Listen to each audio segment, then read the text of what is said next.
시편에는 하나님의 은혜와 하나님의 마음이 잘 기록되어 있습니다. 그래서 칼빈은 시편 주석 서문에서 시편은 영혼의 해부다라는 그런 말을 썼습니다.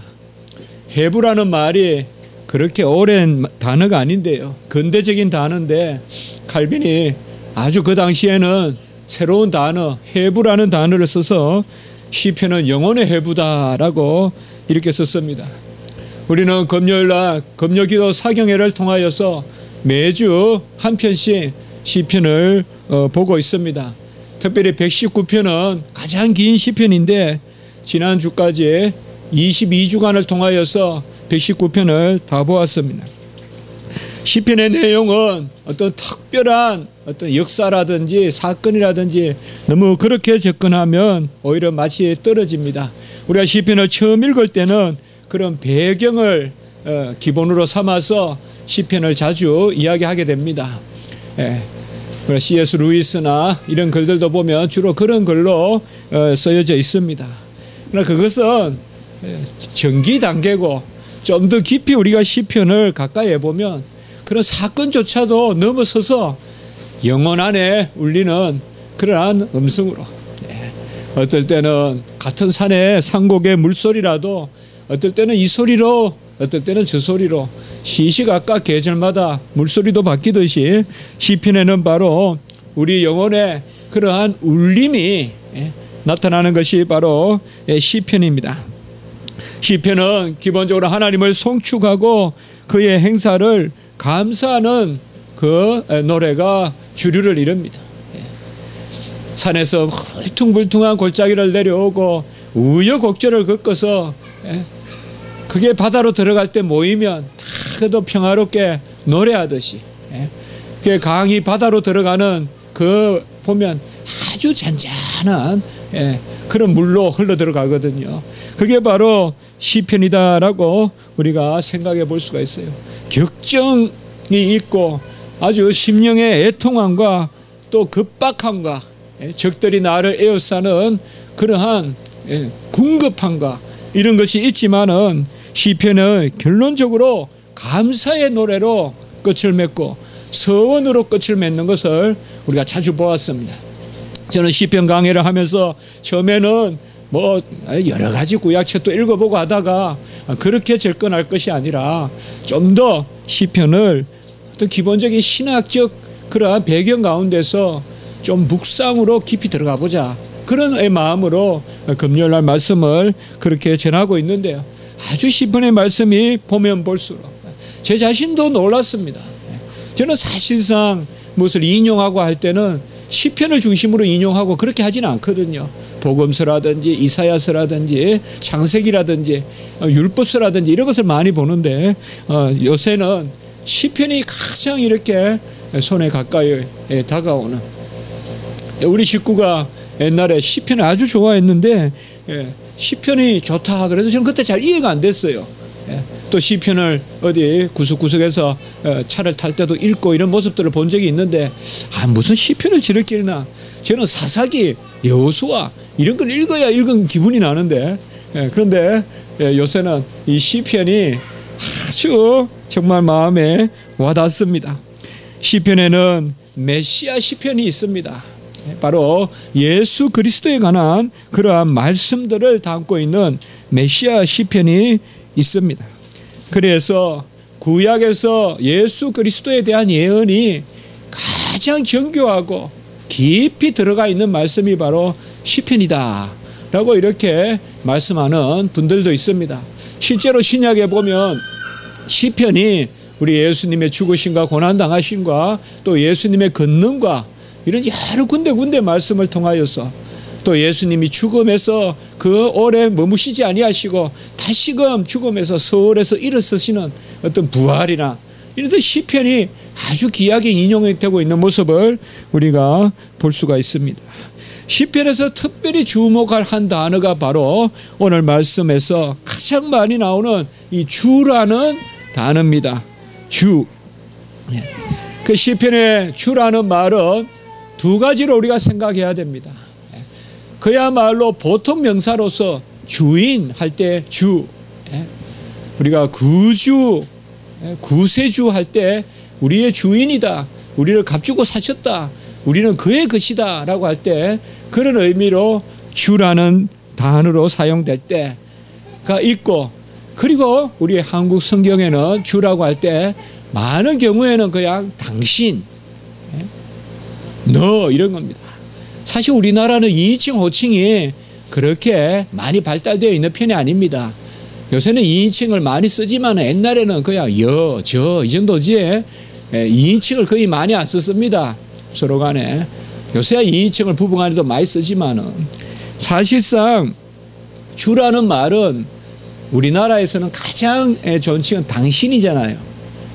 당신은 3인칭이거든요, 원래. 극3인칭, 극존칭 3인칭입니다. 그래서 당신께서, 우리가 이렇게 쓰잖아요. 예? 당신께서 어디 갔다 오셨습니다. 이렇게 할 때는 정말 높이는 극존칭이거든요. 이 당신이 너가 될 때 바로 주가 되는 거예요. 예? 당신이 너가 될 때 구약에서는 주가 되는 거예요. 바로 극존칭의 3인칭이 내가 부르는 당신이 될 때, 사실 이 당신은 내가 소유할 수 있는 당신이 아니에요. 이 당신은 내 것이 아니에요. 그분은 만유에 충만하신 분이고 누구에게나 그분은 당신이에요. 그러나 그분이 나의 당신이 되고 너가 될 때 그게 바로 주라는 것입니다. 주라는 의미로서 구약에 사용돼요. 우리나라 말도 그런 모습을 꼭 보여주고 있잖아요. 당신이라는 말이 이제 2인칭이 될 때 그것은 바로 가장 가까운 사람, 부부간에 이렇게 쓰는 단어가 되지 않았겠습니까? 바로 시편에서 이 주라는 단어는 크게는 두 단어가 있는데 아돈이란 말도 있고 아도나이라는 단어도 있습니다.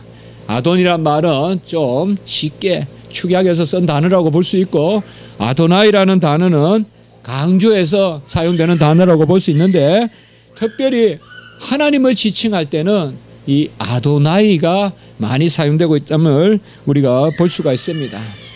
오늘 시편에서는 바로 이 주에 대한 말씀이 나오고 있습니다.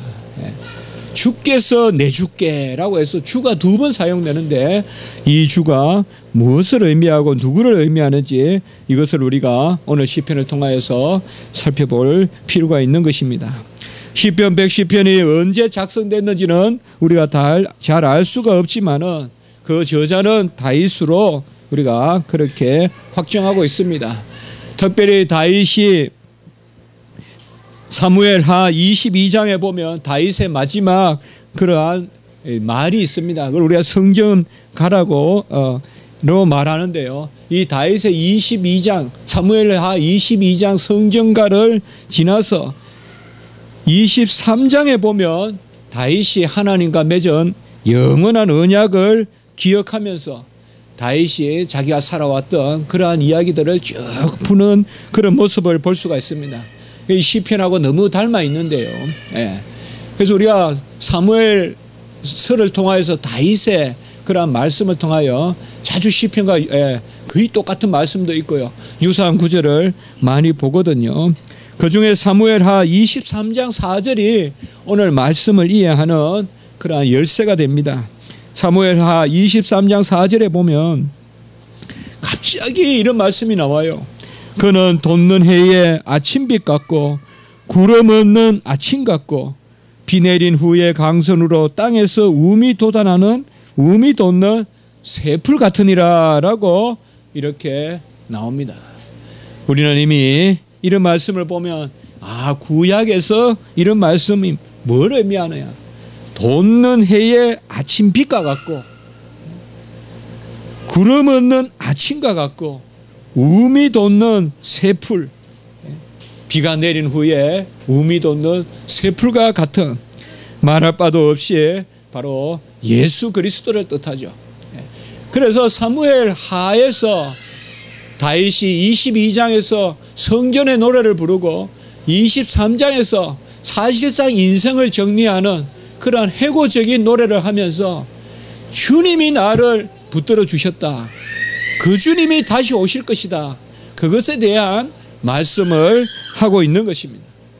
돋는 해의 아침 빛과 같고 구름 없는 아침과 같고, 그리고 그 비 내린 후에 그 돋는 빛이 있는 아침 해가 있는 그곳에 새로 돋는 풀과 같다라고 이렇게 노래하고 있습니다. 이것은 우리가 잘 알듯이 말라기 4장 2절에 보면 의로운 해가 떠올라 치료하는 강선을 비추니 애양간에 송아지같이 우리가 기뻐 뛰리라 하는 그 말씀, 바로 예수 그리스도를 예언하는 말씀이라고 그렇게 볼 수가 있는 것입니다. 오늘 시편 110편은 크게 두 부분으로 나누어 볼 수가 있습니다. 가장 많이 인용되는 본 시편은 두 부분으로 나누어 보는데요. 특별히 몇 절이 많이 인용이 되는가 하면 110편 오늘 읽었던 말씀의 1절, 여호와께서 내 주에게 말씀하시기를 내가 내 원수들로 내 발판이, 옛날 성경에는 발등상이라는 말은 발걸이라고 생각하시면 돼요. 그 발판이에요. 발판이 되기까지 오른쪽에 앉아 있으라. 이 말씀과 4절에 보면 여호와는 맹세하고 변하지 아니하시리라 이르시기를 너는 멜기세덱의 서열을 따라 영원한 제사장이라. 이것도 옛날 성경에는 멜기세덱의 반차예요. 히브리서에는 보면 멜기세덱의 반차라고 그냥 또 번역을 놔뒀어요. 여러분들 조금 혼돈이 있을지 몰라도 제가 제안하는 말씀은 성경 번역은 좀 다른 것은 고칠 수도 있어요. 이건 반차로 두든지 서열로 바꾸든지 하는데, 저는 반차라는 말을 서열로 해서는 크게 의미가 안 생겨요. 서열은 계급적인 거예요. 반차는 계급이 아니에요. 그걸 아셔야 돼요. 반차는 순차예요. 순차 가운데 돌아오는 거예요. 그런 의미가 더 강해요. 그래서 서열이라 그러면 사실상 조금 우리가 부담스러워요. 그래서 우리는 그냥 멜기세덱의 반차다, 그 정도로 여러분들이 생각하시면 됩니다. 이 구절이 많이 인용이 되죠. 110편 오늘 읽었던 1절은 바로 주께서 주의 오른편에 있을 때까지, 발등상이 되기까지 오른편에 있으리라. 이것은 예수님이 오실 때까지 우리 주님을 기다리자는 뜻도 되고, 또 마지막 날 재림의 때에 대한 말씀도 돼요. 재림의 때에 모든 민족이 예수님의 발 아래 무릎 꿇을 때까지 우리 예수님이 주의 오른편에 계신다. 하나님의 오른편에 계신다. 그리고 4절에는 그분이 멜기세덱의 반차를 쫓는 왕이자 제사장이다. 멜기세덱의 반차는 모두 구약에는 한 직분만 맡아요. 왕이거나 제사장이나. 이 두 개를 같이 하려고 사울이 덤볐다가 하나님이 싫어하신 거예요. 사울에게는 왕만 시켰어요. 그러나 유일하게 멜기세덱은 왕 제사장으로, 물론 그런 직분을 나누어 모세같이 하기도 했어요. 하지만은 기름을 부은 것은 하나만 붓는단 말이에요. 그냥 왕 제사장으로 그렇게 섬긴 분은 멜기세덱이거든요. 그래서 4절에서는 mel기세덱의 반차를 쫓는 영원한 제사장이다, 이렇게 말씀하고 있는 거죠. 오늘 110편 110편의 1절에서 3절까지는 전반부고 4절부터 7절까지는 후반부의 말씀으로 우리가 받으면 됩니다. 전반부의 말씀은 예수님이 누구신가, 그 권세에 대해서 말씀하고 있고, 후반부에서는 그분이 무엇을 행하시는가, 그분이 바로 왕이자 제사장이고 그분이 만물을 다스리신다. 그리고 우리가 새벽빛같이 나오게 하신다. 그런 것을 노래하고 있어요. 우리가 시냇물을 마시듯이 마시게 하신다라는 것을 노래하고 있습니다. 특별히 오늘 110편 1절과 4절에서는 여호와께서 내 주께 말씀하시기를, 그리고 4절에 보면 여호와께서 맹세하고 변하지 아니하시라 이러기를 너는 멜기세덱의 서열을 따라 영원한 제사장이라. 주의 오른쪽에 계신 주께서, 이 두 군데만 아도나이라고 썼어요. 주라고 보통 명사를 썼어요. 나머지 주는 전부 다 당신이에요. 당신으로 읽어야 돼요. 그래서 이렇게 읽으면 돼요. 110편은 여호와께서 내 주에게 말씀하시기를 내가 내 원수들로 내 발판이 되기까지 너는 내 오른쪽에 앉아있으라 하셨소다.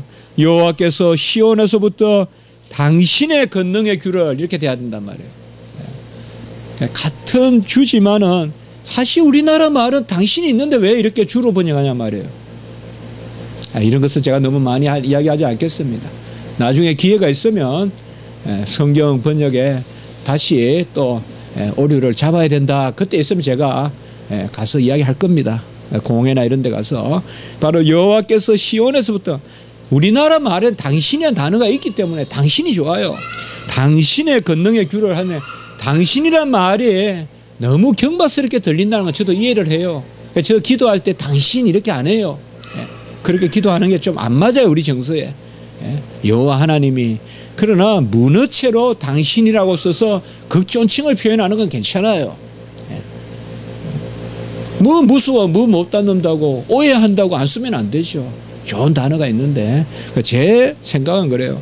아니면 이게 누가 이걸 읽고 이해하겠어요? 똑같은 주라고 생각하지. 안 그렇겠어요? 그러나 앞에 110편 1절과 5절에 나오는 주는 주라고 하고, 그러면 신약시대 때 주라는 말, 주 예수 그리스도란 그 주구나, 우리가 금방 이해가 되잖아요. 그리고 나머지는 당신은 이라면 시편에 나오는 바로 정겨운 호칭이 되지 않겠어요? 그렇게 이 시편을 우리가 읽어요.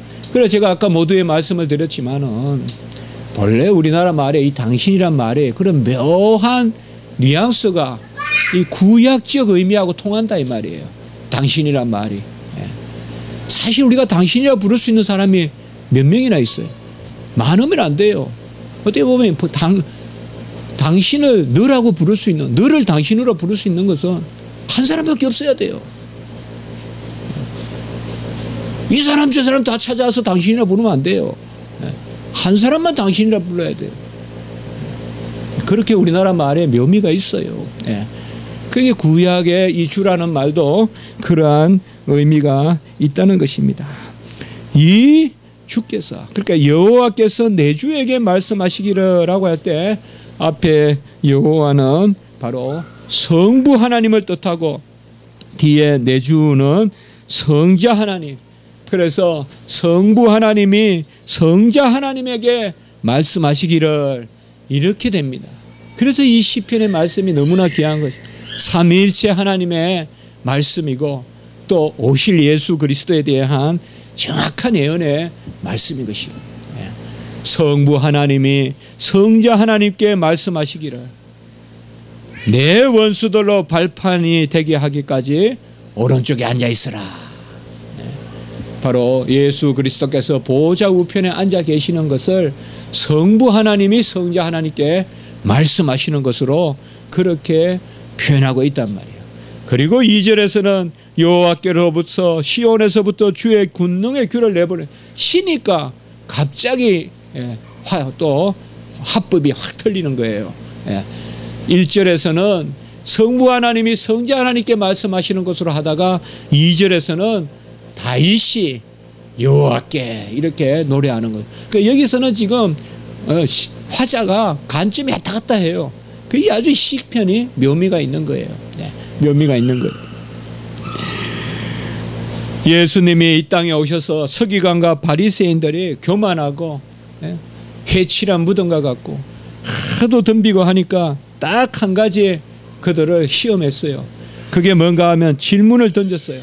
바로 이 시편 110편을 인용하면서 질문을 던졌어요. 주께서 내 주께 이르시되 내가 내 원수를 내 발 아래 둘 때까지 내 우편에 앉아 있으라 하셨도다 하였느냐. 다윗이 그리스도를 주라 칭하였은즉 어찌 그의 자손이 되겠느냐. 이렇게 말하고 있어요. 자, 다윗이 지금 주께서 내 주께, 여기 앞에 주는 성부 하나님이에요. 뒤에 주는 예수님이에요. 그 다윗은 두 분 다 주라고 불렀어요. 주께서 내주께 말씀하시기를. 그런데 다윗이 예수님보다 먼저 나셨는데 어찌 다윗이 예수님을 주라고 부를 수 있겠느냐. 이것 한번 이야기해 보라 라고 이렇게 서기관과 바리새인들에게 물었던 것입니다. 그들이 율법을 연구하고 교법사요 율법사요 남을 가르치기를 즐거워하고 선생이라고 칭함을 받기를 즐거워했지만 그들은 이것을 몰랐던 것이에요. 다윗이 주라고 불렀던 분은 이미 시편에서 다윗 이전에 계신 분이라 이 말이에요.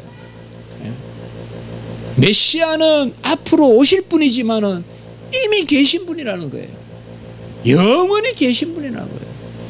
영원히 계시기 때문에 만물을 지으시고 만물을 주장하시고 만물을 조성하시고 만물을 새롭게 하시는 그분이 이제 이 땅에 오셔서 보호자 우편에서 발등상 될 때까지 다스리는데 어떻게 다스리느냐. 왕이자 제사장으로 다스리신다. 이것을 시편 110편은 노래하고 있는 것입니다. 우리 주님께서는 이 시편 110편을 인용하시면서 우리 주님도 시편을 다 외우셨는가 봐요. 그래서 인용하시면서 아예 주께서 내주께, 여기 헬라어로는 쿠리오스거든요. 우리 한번 해볼까요? 자, 구약의 주는 해보세요. 아도나이. 이 단어를 꼭 아시면 좋아요. 아도나이 많이 나와요. 혹은 같이 해보세요. 축약형은 같이 합니다. 아돈, 아도나이. 이런 구약에서는 아도나이라는 말이 여호와라는 말의 모음이에요. 그래서 하나님을 칭할 때 스스로 계신 분, 그분이 우리의 주다. 이게 여호와예요. 스스로 계신 분은 야훼고 그분에게 모음을, 야훼는 사실 모음이 없습니다. 그다가 모음을 붙인 게 여호와예요. 그래서 굳이 우리가 여호와란 단어를 해석해 본다면 스스로 계신 야훼 하나님은 우리의 주시다 이 말이에요. 우리의 당신이시다 이 말이에요. 우리가 당신이라고 부를 수 있는 분이라 이 말이에요. 부를 수 없는 극존칭의 당신인데 부를 수 있는 당신이란 말이에요. 우리 한국 사람들은 이걸 이해한다 이 말이에요. 다른 나라 언어로는 표현하기 어렵다 이 말이에요. 우리는 당신이란 말로 이걸 안다는 말이에요.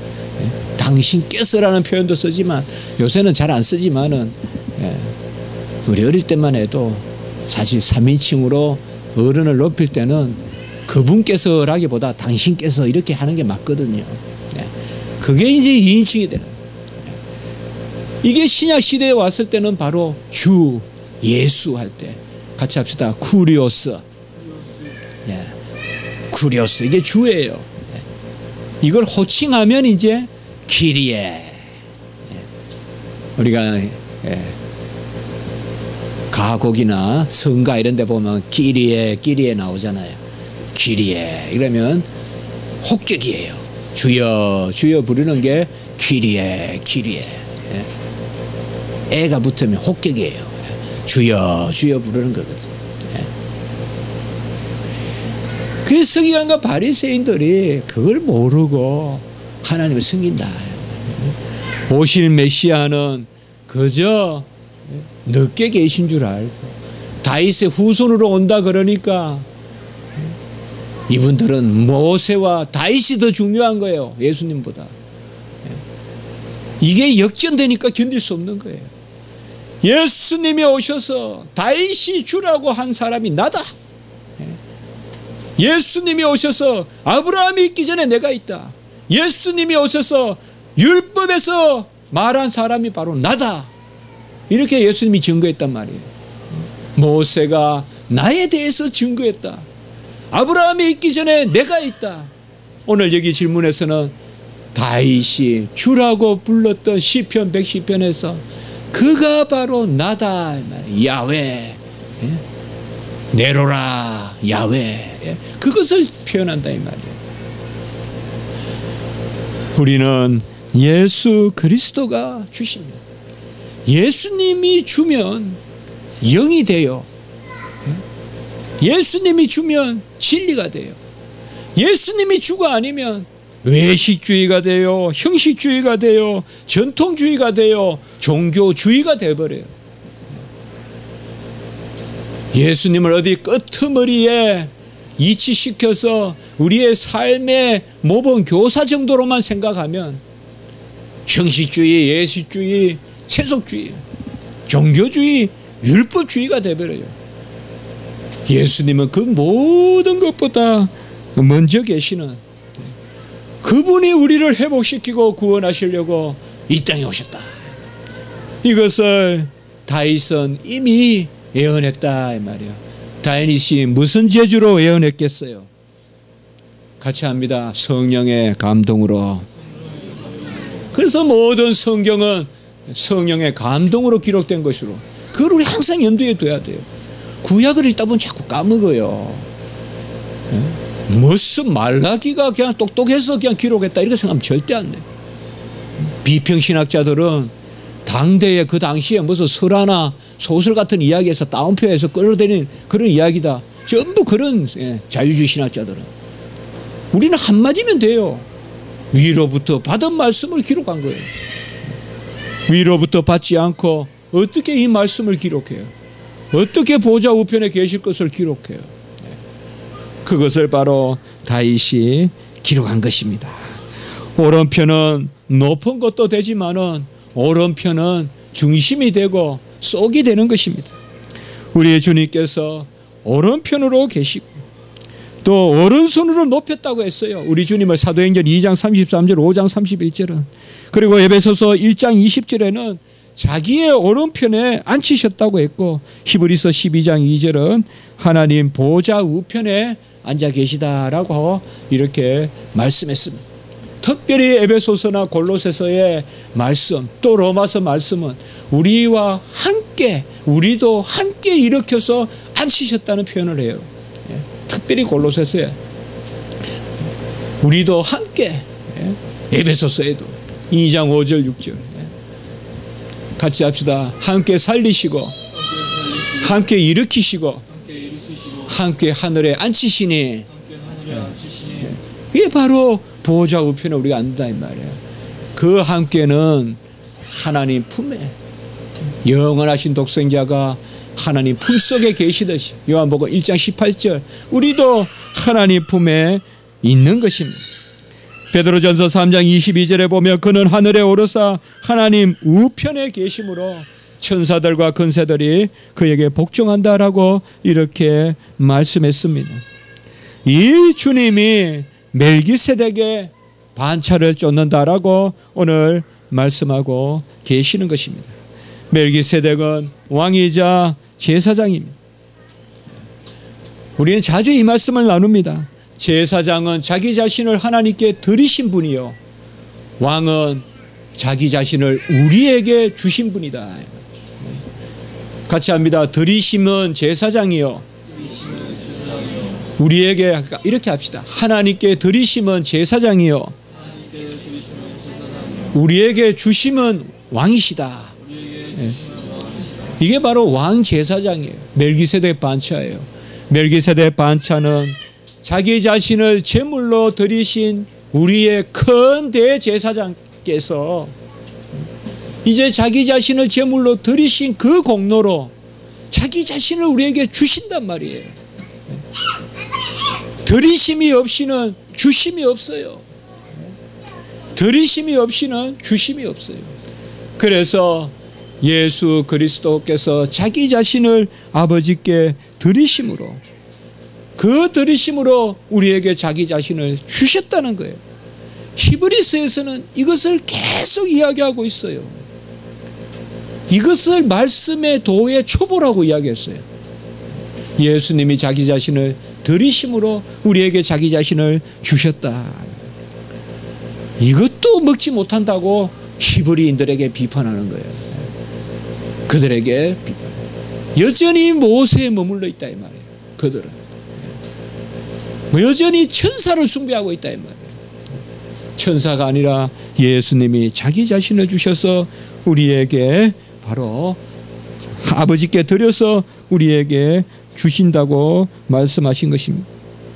히브리서 7장 27절의 말씀에 보면 그가 단번에 자기를 드려 이루십니다라고 이렇게 말씀하셨습니다. 예수 그리스도께서 제사장으로서 자기 자신을 주심으로